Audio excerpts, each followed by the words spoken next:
Bonjour à tous et bienvenue au pied du Dôme des Invalides dans le 7e arrondissement de Paris.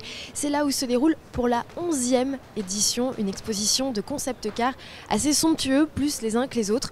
Plusieurs marques sont réunies et je vous propose aujourd'hui dans ce JT de les découvrir succinctement pour avoir un aperçu de cette magnifique exposition qui se tient jusqu'au 4 février.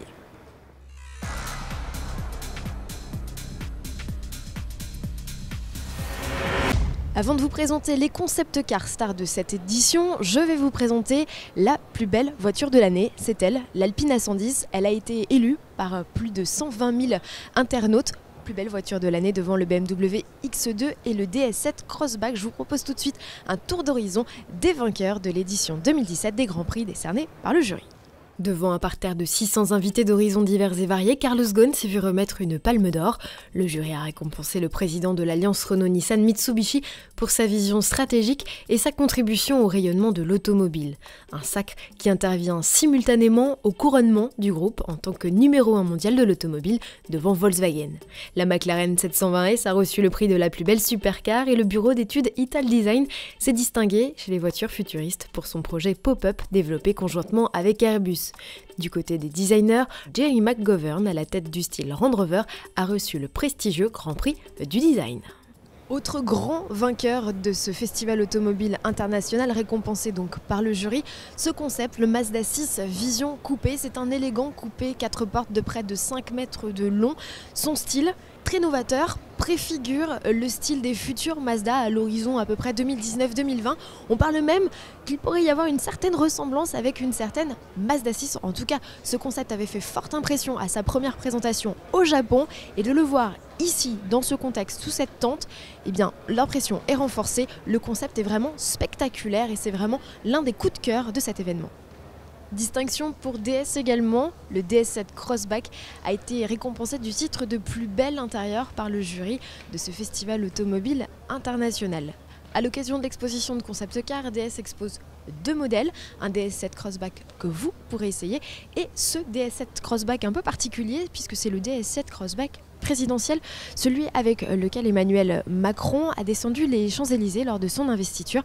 Et alors on le reconnaît, ce modèle a quelques détails très subtils. Ce sont ces badges bleu, blanc, rouge qui se trouvent sur le pourtour de la carrosserie, ces insignes RF ou encore ces jantes avec quelques notes de doré. À l'intérieur, des choses assez visibles également, une poignée de maintien, des sigles RF également au niveau de la planche de bord, des détails dorés en toile de lac, une spécificité des DS spécialement développée pour l'occasion et surtout un toit ouvrant pour permettre au chef de l'État de saluer la foule. Toit ouvrant inédit puisque normalement c'était un toit panoramique. Kia est de retour pour cette exposition de concept car avec non pas un mais deux prototypes, le Provo, un SUV et ce break de chasse baptisé Proceed. On l'avait déjà croisé au salon de Francfort en septembre 2017.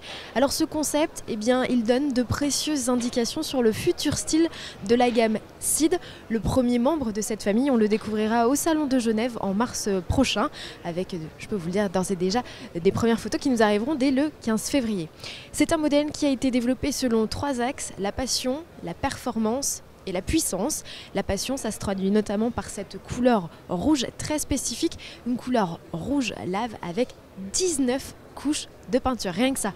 L'habitacle, lui, se veut très glamour et très chic, avec notamment des sièges qui ont été façonnés grâce à 200 mètres de tissu. Alors verra-t-on un jour ce concept Proceed sur la route? De l'aveu même de Kia, c'est fort probable. Si vous avez aimé le concept Vision 6 présenté par Mercedes-Maybach au Mondial de l'Automobile 2006, vous adorerez sa version cabriolet présentée ici dans le cadre du Festival Automobile International. Ce modèle, il est absolument magnifique, somptueux, il en impose, il a un capot absolument interminable, le véhicule mesure 5,70 m de long. À l'intérieur, tout est luxe et volupté, l'intérieur ressemble à celui d'un yacht avec de magnifiques sièges en cuir blanc, un aspect un petit peu cocon avec notamment aussi beaucoup d'éléments high-tech et connectés.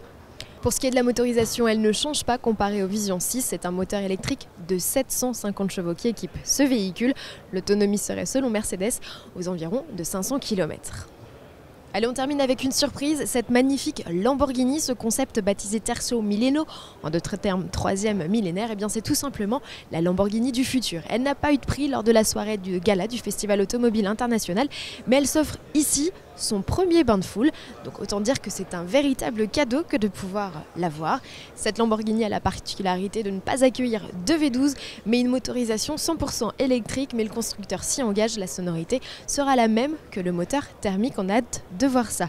Côté technologie, eh bien sachez que Lamborghini prévoit de l'équiper de supercondensateurs et non plus de batterie, et que sa carrosserie sera conductrice, ce qui permettra de stocker, mais également de diffuser de l'énergie pour certains petits composants électroniques. Notre tour d'horizon de l'exposition de Concept Car touche à sa fin. J'en profite pour vous présenter ce concept, le Vision Sport, qu'avait présenté Land Rover au salon de New York en 2014. Il préfigurait toute la famille Discovery et Discovery Sport. Land Rover qui est présent ici pour vous faire tester le Velar. Il est accompagné de Jaguar qui vous proposera des essais du E-Pace. Si ça vous tente, vous avez jusqu'au 4 février pour vous rendre ici, place Vauban, dans le 7e arrondissement. Le ticket d'entrée pour accéder à cette exposition est à 15 €. Toutes les informations sont à retrouver à l'adresse ci-dessous. À demain.